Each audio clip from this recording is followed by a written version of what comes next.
kita akan mulai saja bagaimana implementasi teknologi modular membangun rumah sakit darurat COVID-19.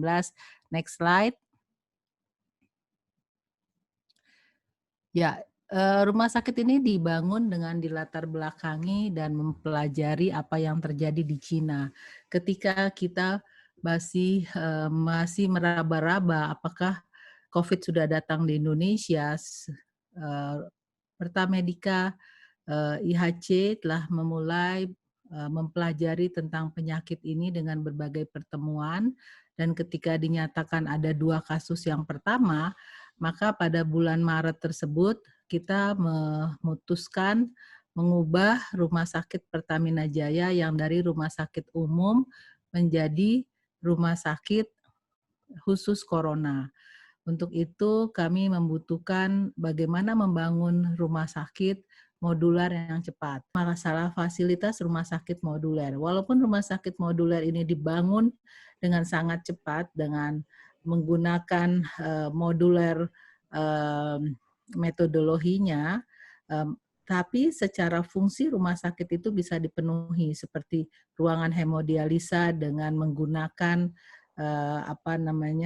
manajemen untuk water treatment-nya bisa dilakukan, kemudian ruang bersalin yang memenuhi persyaratan untuk ruang bersalin, instalasi gawat darurat dengan negatif pressure, ruangan laboratorium, ruangan operasi dengan negatif dan positif pressure, radiologi dengan tetap memenuhi persyaratan untuk dipasangnya PB ya, timbal ya, agar sinar X-ray yang ada itu tidak mengenai orang lain pun bisa dilakukan menggunakan timbal tadi yang ditempelkan kepada sandwich panel, kemudian instalasi farmasi, instalasi gizi, kemudian ruang sentral sterilisasi, laundry, kamar jenazah, dan juga dilengkapi oleh mechanical electrical seperti CCTV, kemudian video endpoint, dan tentunya tata udaranya menggunakan negative pressure dan HEPA filter. Kalau dilihat dari waktu sangat cepat ya, teknik konstruksi modular ini. Yang kedua, proses perakitannya berada di luar area pekerjaan yang sudah dipesan dulu. Jadi yang paling penting oleh teman-teman dari Wika Gedung itu selalu meminta kepada kami desainnya dulu, nih peruntukannya dulu, fungsinya dulu, itu yang kemudian diterjemahkan di dalam desain, dan kemudian dari sana tim konstruksi akan merencanakan desain modularnya seperti apa, dan kemudian dan tentunya kalau sudah benar prefabricated construction itu bisa dibuat dengan sangat baik dan pemasangannya singkat, dan tentunya karena memang kenapa kita pilih ini karena pertama walaupun dia ringan tapi dia sangat kokoh ya, terbukti pada saat hujan lebat ya, pada saat itu kita rumah sakit ini tetap berdiri dengan sangat kuat ya, menggunakan struktur baja dengan konstruksi yang lebih ringan dan kokoh. Kemudian yang lain keuntungannya teknologi konstruksi dengan modular ini adalah ramah lingkungan menggunakan material yang efisien dan efektif. Terlihat dari waktu kami yang seharusnya seperti pada gambar kita lihat waktunya lebih cepat daripada rencana perkiraan semula yang tadinya tidak menggunakan modular. Begitu kita pakai modular, sangat singkat sekali kami bisa menyelesaikan dalam 1 bulan dibandingkan kalau kita melakukan konvensional. Terlihat cukup cozy ruangannya, ya, nyaman, jarak pasien juga nyaman, dan terpenuhinya seluruh kebutuhan seperti terlihat bahwa di ruangan tersebut bisa memenuhi pencahayaan yang cukup dan sebagainya. Kemudian dimensi per modul itu sudah disesuaikan dengan kebutuhan kami sehingga pasien bisa bergerak dengan enak ya, dengan nyaman, dan jarak antar pasien juga terpenuhi karena penting sekali pada pasien COVID ini untuk menjaga jarak dan juga tetap melakukan protokol-protokol kesehatan selama dirawat. Dan ini terus terang salah satu hal juga menyenangkan ya, karena kita melihat sesuatu yang kita mimpikan, kita inginkan itu terjadi dengan begitu cepat di depan mata kita. Setiap kita datang, kita udah lihat, oh sekarang udah finishing ternyata, ya cepat sekali ya pemasangan lantai, dinding, insuflasi dinding, pintu. Nah pintu ini sangat penting kita pilih ya. Yang pertama karena pintu ini akan menghasilkan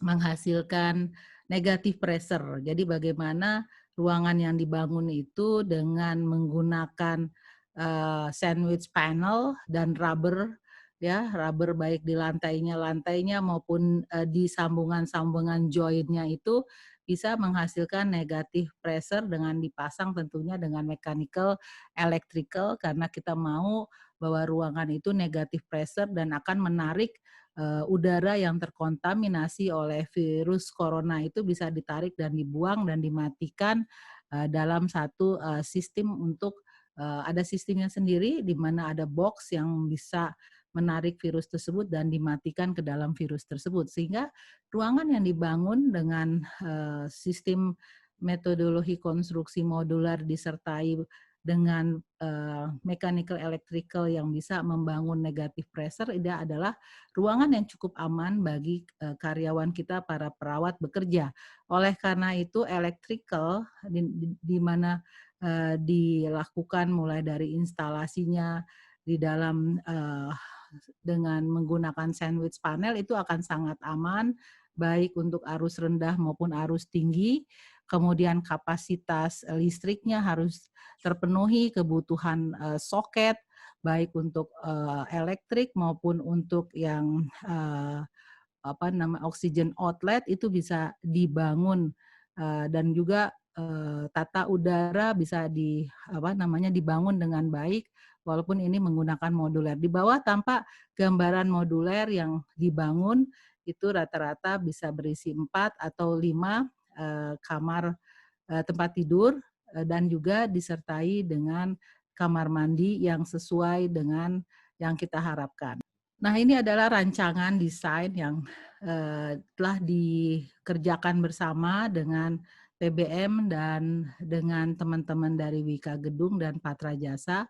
Kenapa rancangan ini penting? Karena rancangan ini harus bisa memenuhi harapan dari kami dalam melaksanakan dan bagi Wika Gedung menyesuaikan dengan rencana moduler yang akan dibuat, berapa moduler yang diperlukan dan sebagainya. Dan kemudian dari kami ada planning untuk mengatakan bahwa area mana yang area negatifnya paling tinggi, karena kalau di dalam kamar itu harus bisa negatifnya paling tinggi, lalu kalau di ruangan di lorong itu negatif dengan adanya fresh air, itu juga harus terjadi supaya nyaman untuk bekerja dan sedikit lebih positif daripada yang di dalam kamar, sehingga aliran udara tetap aman, tetap yang sesuai kita inginkan bahwa aliran udara itu pergi ke tempat-tempat di mana negatif pressure atau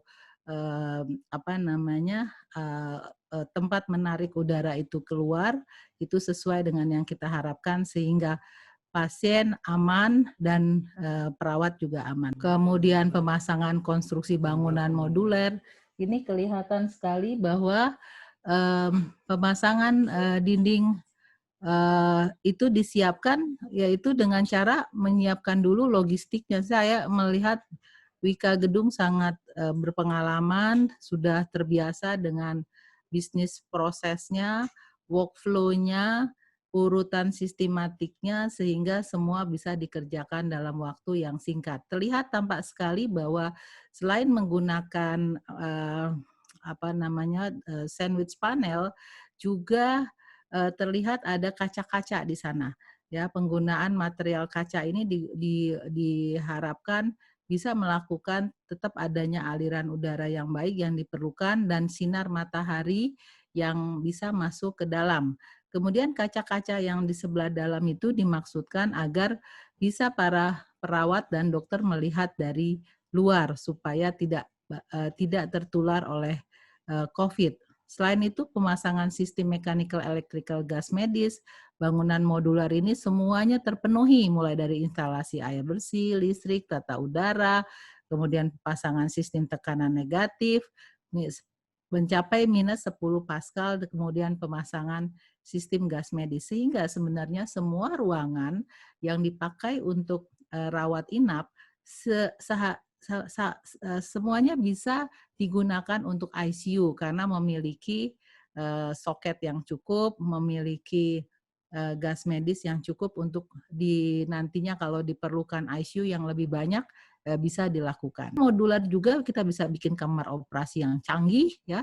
Kita bisa membuat radiologi CT scan yang canggih walaupun ini ada radiasinya, tapi dengan membuat timbal yang baik yang berada di dalam sandwich panel tersebut, baik di dinding, kemudian di atap yang kita pasang untuk melindungi supaya sinar ronsen ini tidak mengenai. Kita lihat begitu rapihnya di ruangan IGD. Cuma ada beberapa hal saja masukan pada waktu itu bahwa kita kepingin tidak ada kabel sama sekali yang muncul karena sebenarnya penggunaan dinding sandwich panel ini akan bisa dimasukkan seluruh kabel-kabelnya itu sama sekali tidak ada. Nah, ini yang keuntungan menggunakan sandwich panel. Tampak pada gambar ruangan rawat itu bersih semua ya, tidak ada satu kabel pun yang keleweran lah istilahnya begitu ya. Nah, untuk pembuangan limbah ada satu sistem yang khusus sampai limbah itu mulai dari pengumpulannya, kemudian pemisahan mana yang infeksius dan non-infeksius, kemudian kita wrapping dengan baik, kemudian melalui satu proses akhirnya akan dibawa oleh pihak ketiga yang sudah punya perizinan KLHK untuk dibuang sesuai dengan aturan yang berlaku. Lalu penyimpanan limbah ini juga tidak terlalu lama di tempat kami. Terima kasih. Assalamualaikum warahmatullahi wabarakatuh.